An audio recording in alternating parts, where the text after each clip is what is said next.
For most of history, wars eventually ended. Battles were lost, cities rebuilt, and life moved on. But one decision changed that forever. It didn't just end a war. It created a world where every conflict carries the risk of total destruction. This is the story of the decision that put humanity on a path it may never be able to leave. For most of human history, war followed a familiar pattern. Battles were fought, cities were destroyed, lives were lost, and then, eventually, it ended. One side surrendered. Treaties were signed. Borders were redrawn. Life somehow went on. Even after the worst wars, humanity believed in one comforting idea: that destruction had limits, that no matter how brutal a conflict became, there was always a point where it stopped. But in the summer of 1945, that belief quietly disappeared. Not with a speech, not with a declaration, but with a decision. A decision that did not simply end a war, but changed what war meant forever. The world before the decision. By the final years of the Second World War, the world was exhausted. Europe lay in ruins. Entire cities had been reduced to ash. Tens of millions were dead. Germany was collapsing. Japan was isolated, bombed, and starving under blockade. Victory for the Allies was no longer a question of if, but when. And yet, the war refused to end quietly. Japanese forces continued to fight with a determination that shocked even their enemies. Every island invasion came at a staggering cost. American military planners faced a grim reality. An invasion of the Japanese mainland would likely kill hundreds of thousands of soldiers and possibly millions of civilians. At the same time, something unprecedented was nearing completion. A weapon unlike anything humanity had ever created. A new kind of power. The Manhattan Project had begun as a race driven by fear. Fear that Nazi Germany might build a superweapon first. Fear that the war could be lost in a single, unimaginable moment. By 1945, Germany was defeated, but the weapon remained.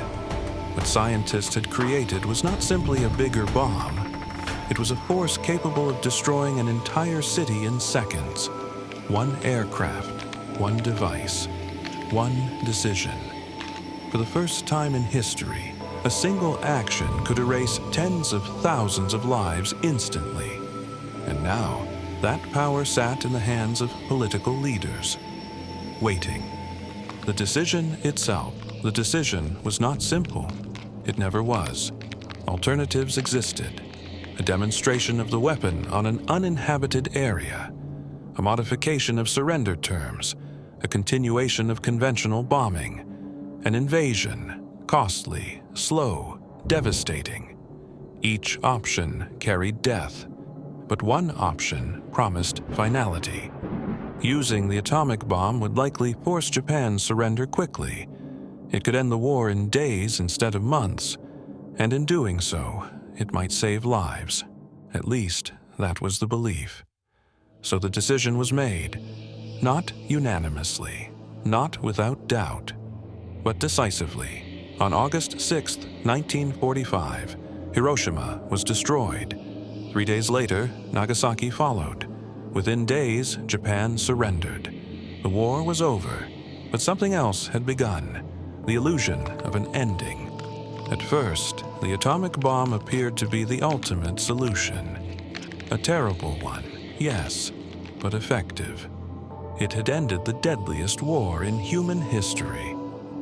Many believed it would never need to be used again. Some even thought its sheer horror would make future wars impossible. They were wrong. What the bomb actually did was far more subtle and far more dangerous.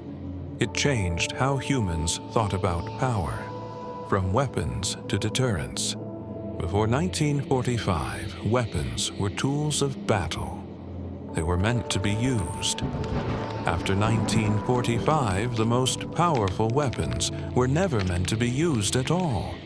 Their value lay in the threat, in the fear they created, in the silent understanding that if one side used them, everything would end. This was not peace. It was deterrence, a balance built on terror. The birth of the nuclear world, other nations quickly understood what had happened. The atomic bomb was not just an American weapon. It was the future of power. The Soviet Union rushed to build its own bomb. Then Britain, then France, then China. Each test, each explosion sent the same message: we can destroy you. And just like that, the world split into camps. Not because of ideology alone, but because of fear. The Cold War was not fought on battlefields. It was fought in calculations. How many missiles? How many warheads? How fast could they reach their targets? And most importantly, would anyone dare to use them?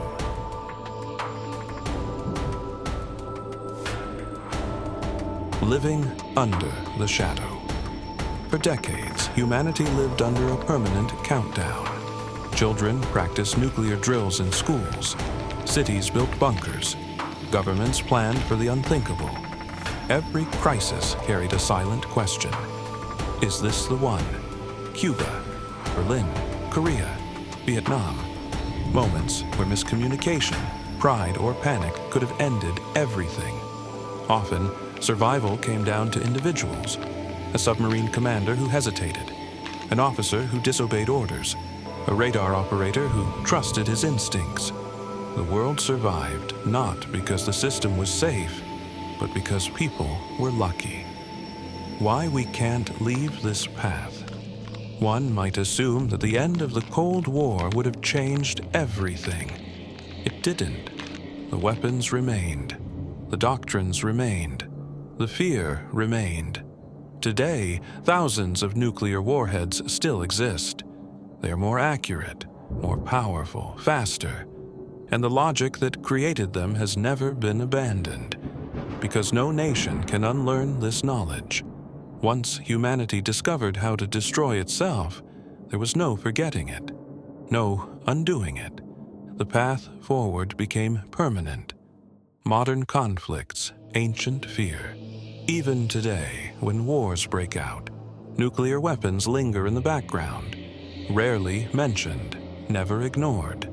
They shape decisions without being used. They limit escalation, and yet make every escalation more dangerous. Leaders speak carefully. Threats are coded. Warnings are indirect. Because everyone understands the final line that must never be crossed.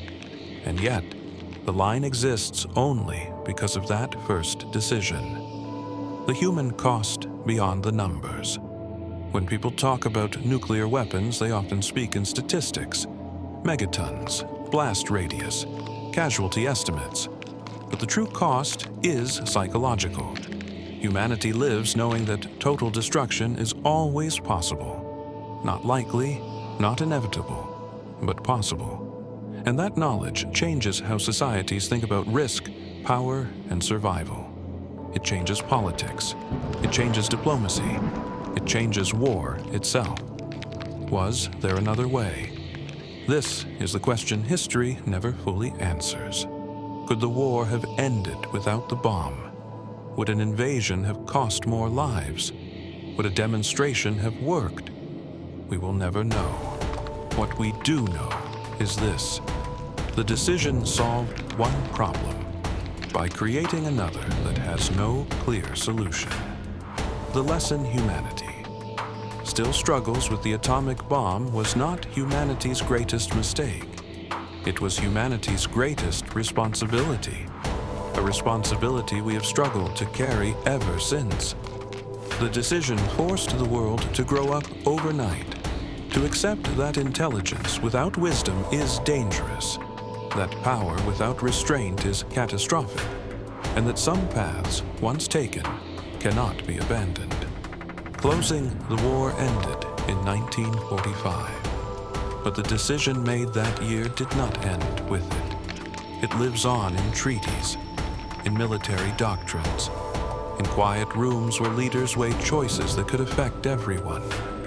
Humanity did not choose destruction, but it chose a world where destruction is always within reach.